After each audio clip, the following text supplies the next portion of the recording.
Mm-hmm. Well, hello, people. It is Tom and Heather from Shadowfields, and this is Monday in the studio. we ought to do a compilation of every time you've sang Monday in the studio, Oh my gosh! and no. see if you have perfect pitch to see if every single time they all match up. Monday in the studio, not Monday in the studio. I don't know. You can do that. You can do that because it's probably all different. I don't know. Please share, like, subscribe to our YouTube channel. We need you. We need you. We need you. We need to get more than just 300 subscribers. We need 1,000. 1 million. Just 1,000 is good. But anyway, yes. It's not until you get in the tens of thousands where you actually make money, and you need 500,000 at least before you're going to quit your day job. Well, we haven't said anything really offensive yet, and if we do, we have become very popular. We'll have to think about what offensive is, but I mean, a lot of time, hi Waterloo water, but what flavor?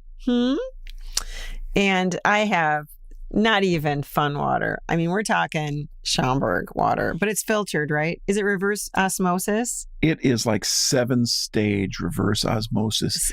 You can't even say it. From when the water comes in the house, it takes a month and a half to come out of the faucet. I noticed the warm water too. You could have the warm water faucet, at least in this bathroom. I don't know if it's that way everywhere, but that's totally different. I know, but that's where you don't want me to bring that up. Reverse osmosis.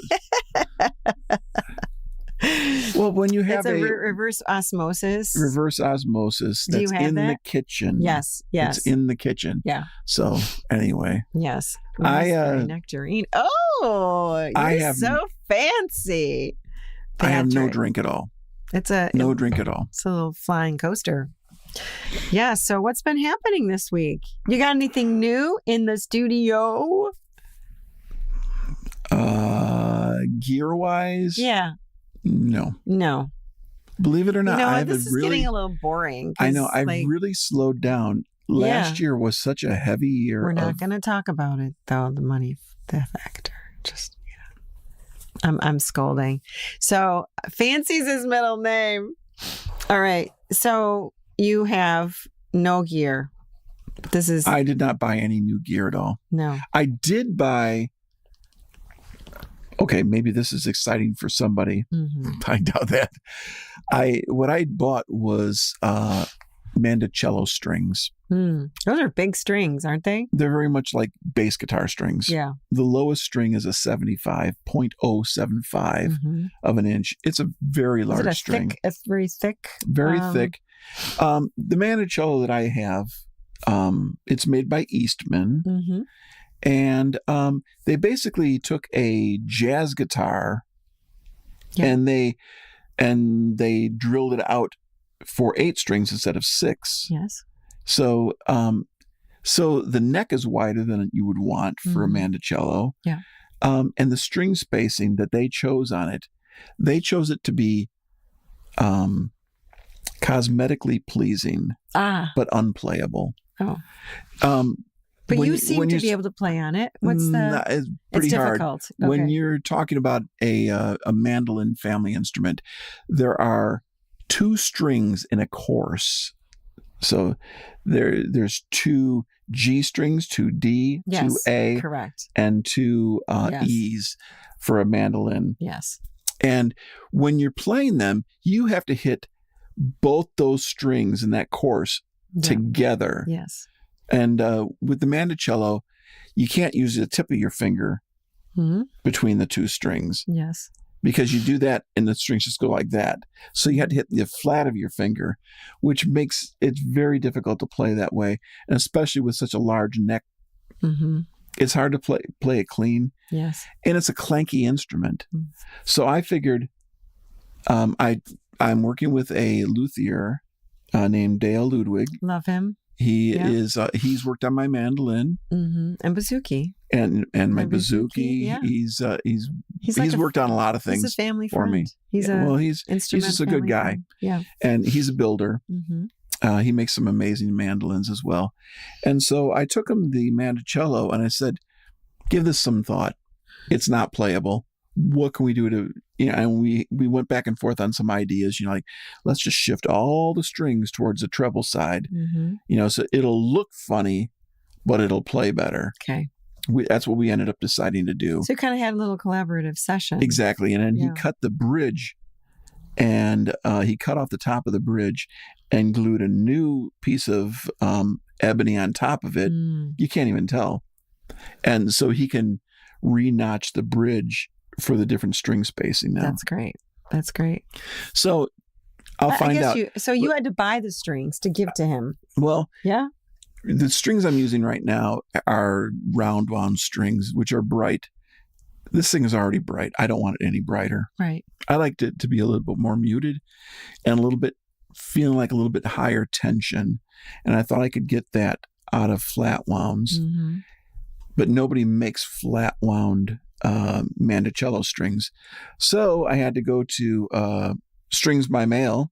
Strings by Mail. Yeah. And I had to find the they're made by Diodario. They're called Chromes. They're flat wound guitar and bass strings. And I found I bought singles of each of them.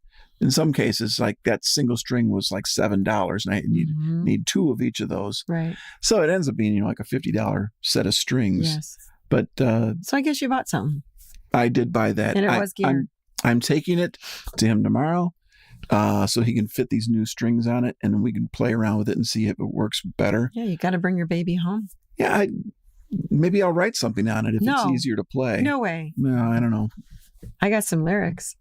Do you? Yeah, we could write a song. Speaking of which, we've been writing a song. Yes, we did. We actually played the song. Yeah, at Hey Nani. At Hey Nani. Yep. The song is Where We've Always Met. And we always have a hard time figuring out what that name is. Well, we actually have to think about it just for a second. It's not like it drips off your lips or anything. It's well, because we've been calling it sad thing and sad thing and whatever it is. Yeah, we can't keep using that as a title. We have sad thing, swamp thing. When you're working on an idea, you don't have any idea what the thing's going to be called because you haven't even written any lyrics for it. So we just come up with, we just call it Swamp Thing 5. And eventually it has a title. But Gary stays with it though. Like he's like, I don't care. I'm going to call it Sad Thing. Yeah. It's in his book as Sad Thing. Yeah. So on his tablet, when he's playing, it's still just called Sad Thing. But this last weekend on Saturday, we did get together. We got final vocals. Yeah. Yeah. And you said I did well. This is a beautiful solo piece of yours. Yeah. And we got final guitar and final Irish bouzouki. Yeah. We added made some a bouzouki little into bit of something to it. Tonight we'll put down some final piano. Yep. And then I'll just need some violin and some upright bass. Yeah. It's a beautiful. I wouldn't say it's a beautiful sad song because we already have a song called A Beautiful Sad Song. It's right? a beautiful sad dance, right? Yeah. Well, the other thing is that it's beautiful, but I don't know that it doesn't. I mean, it's beautiful and it's sad, but it doesn't actually feel. It feels reflective.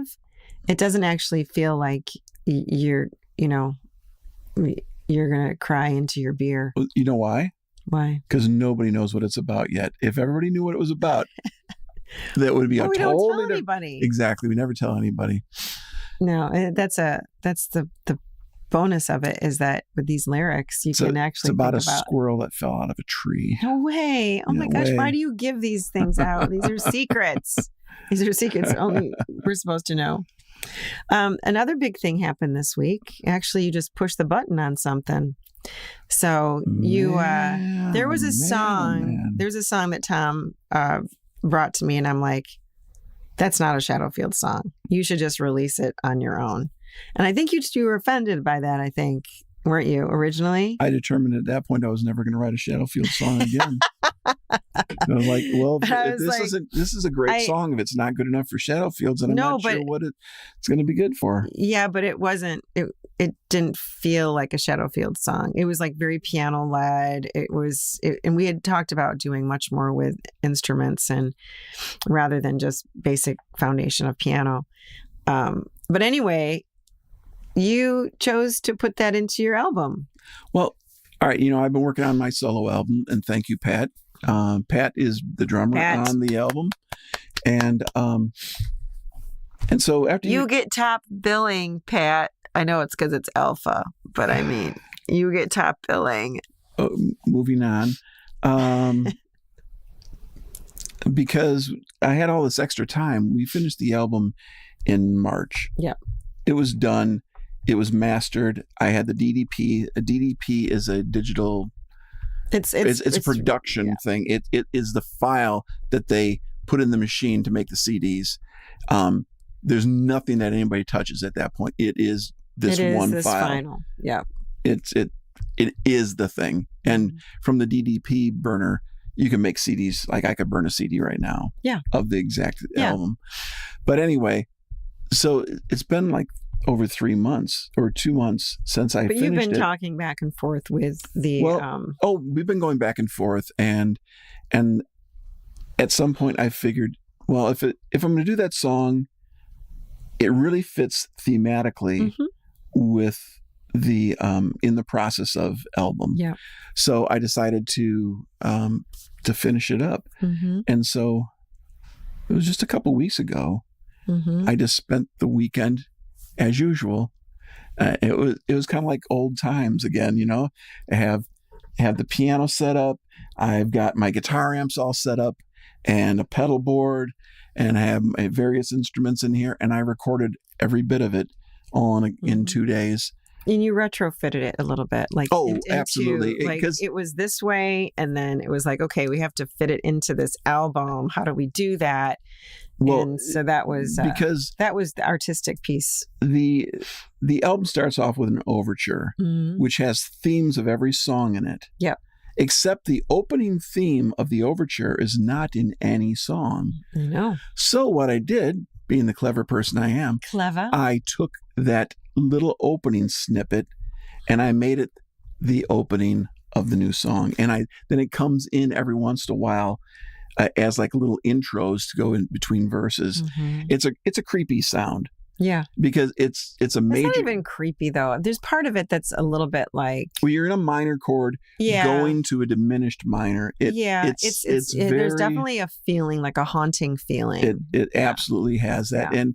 And I creepified it by putting in mellotron flutes and stuff like that. I was thinking that he maybe should have asked me to do the flute, but I can't really do them. I mean, no, because it's not. It's definitely more proggy. It's a proggy song. So the Beatles song "Strawberry Fields" that has those same mellotron flutes, which they're fake. They're they're recorded, but you're playing a piece of tape. That's when you press a key, it's taking a head and putting it against a piece of tape that's going by. Yeah. You get 8 seconds of play on that, and it gets to the end. You have to lift up your finger so it lets it go, and the spring pulls it back to the beginning so you can start playing it again. Isn't that crazy? So you only got 8 seconds. Yeah.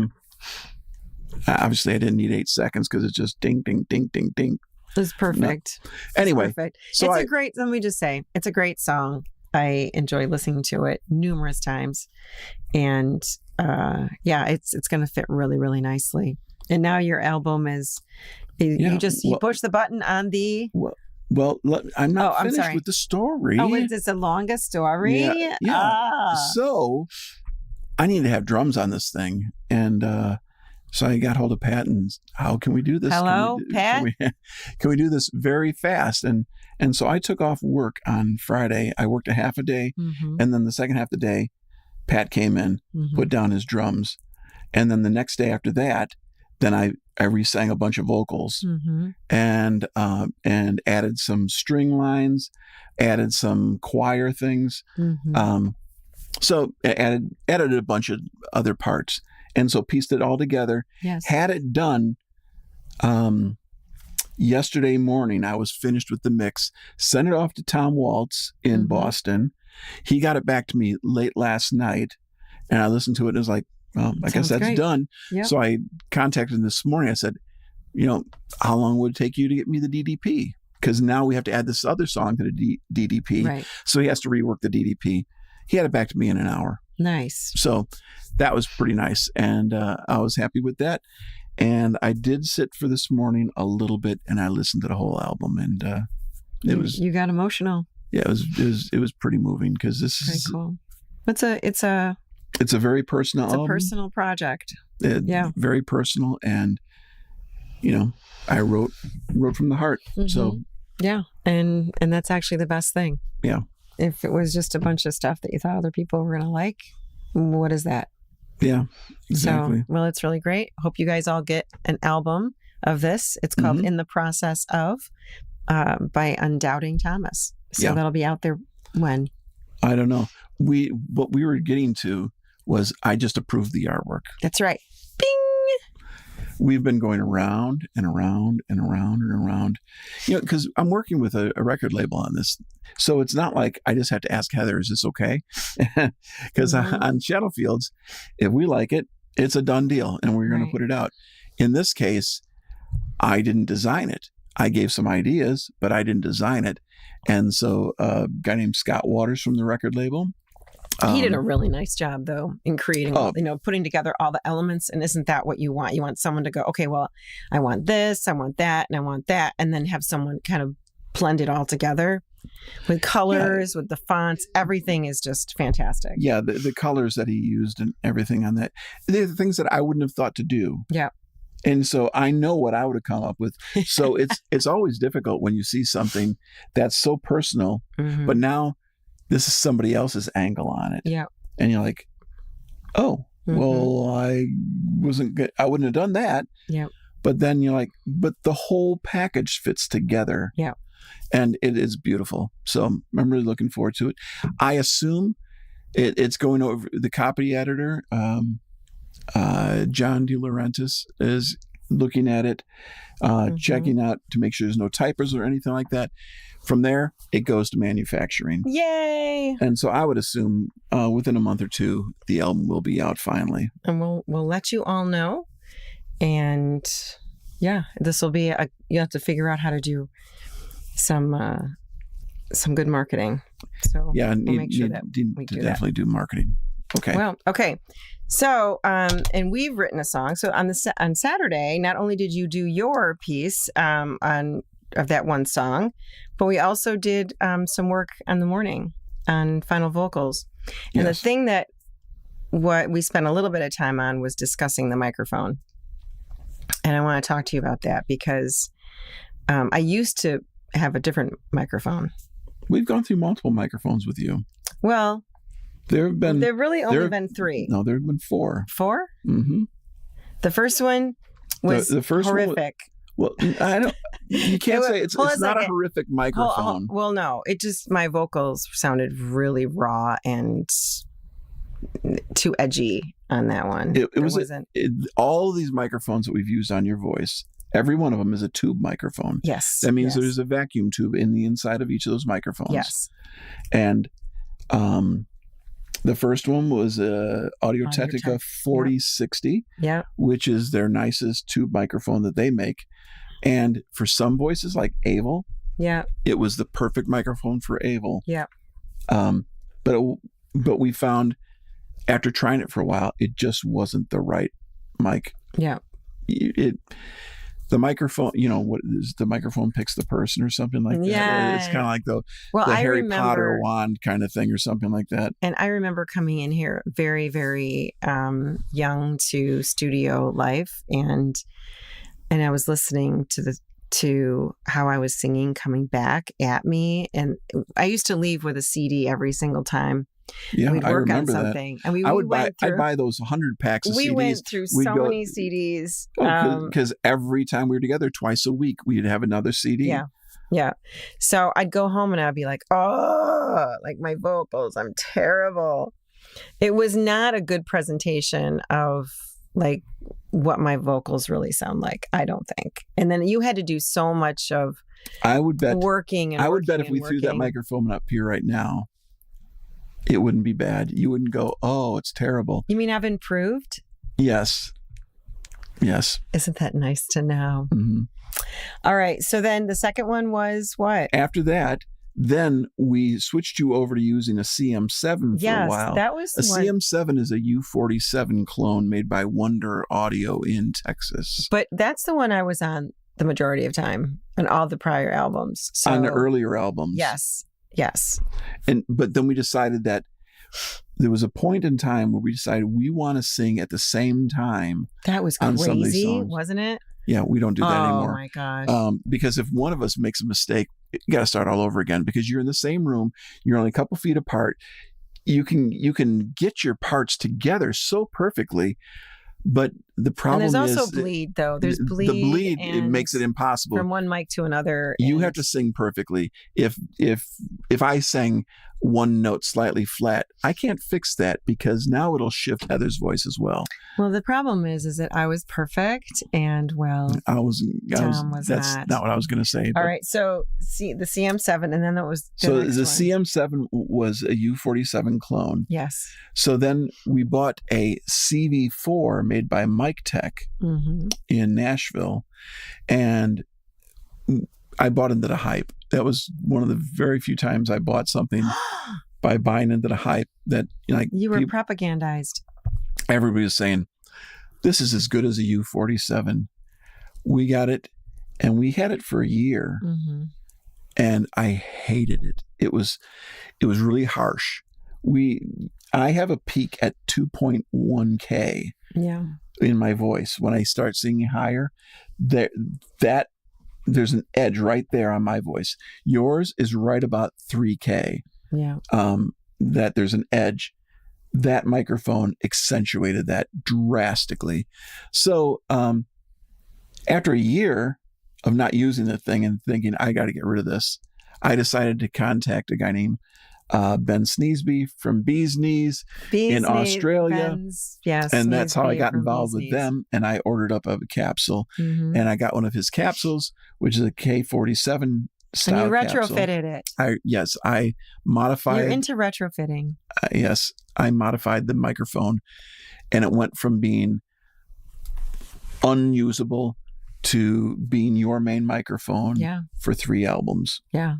It's a phenomenal mic. Yeah. And we got to talking about it yesterday.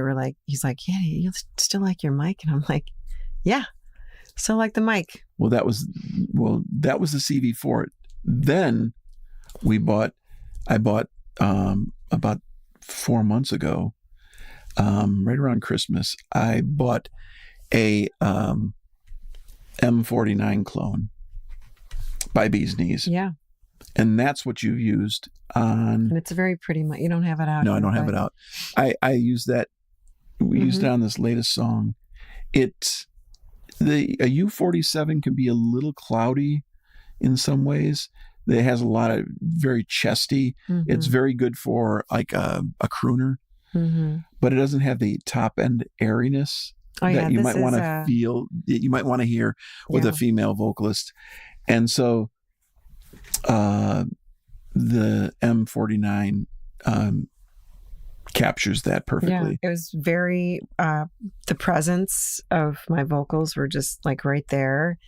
And they're not sibilant or harsh. Very sweet. Yeah. And when you hear back, you're singing in your headphones, it's like you don't want to hear, you want to be able to hear what you're putting into the song. And not something else. Like that's not what I think that I heard. And your ears can really play tricks on you. And so it affects the way you sing. The M49 is just solid. All right. So that was Saturday, and that was a very busy Saturday. Yeah. Yeah. And lots of really fun things happening. Yeah. We only have a few minutes left. Do you want to play a little video? Let's play a little video. Okay. I'm starting to work on the videos from the Hey Nani show. It's tough because I'm trying to combine a live microphone in the room against the board mix. And I also had otherwise it's not perfect. That's the caveat. It's not perfect. It's the caveat. But anyway, this is just the opening song from that show. And obviously it gets better, but I want you just to have a little taste of what it was like at Hey Nani 2 weeks ago. Awesome. Here we go. Please put your hands together for Shadowfields. It's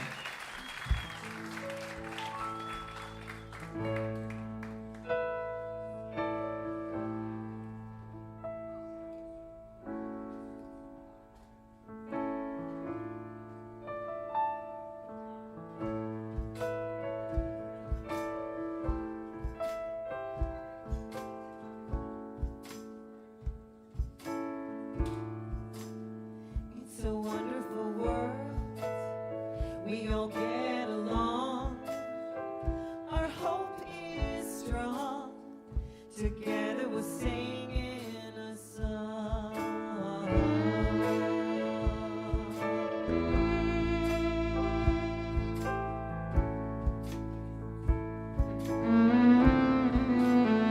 It's a wonderful world where we all reach the sky and people smile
That was fun. Yeah. It's so hard because, like, what you thought you heard on the stage is so different when it's out, you know? Yeah. And Yeah. I'm still trying to make it sound better and no, stuff.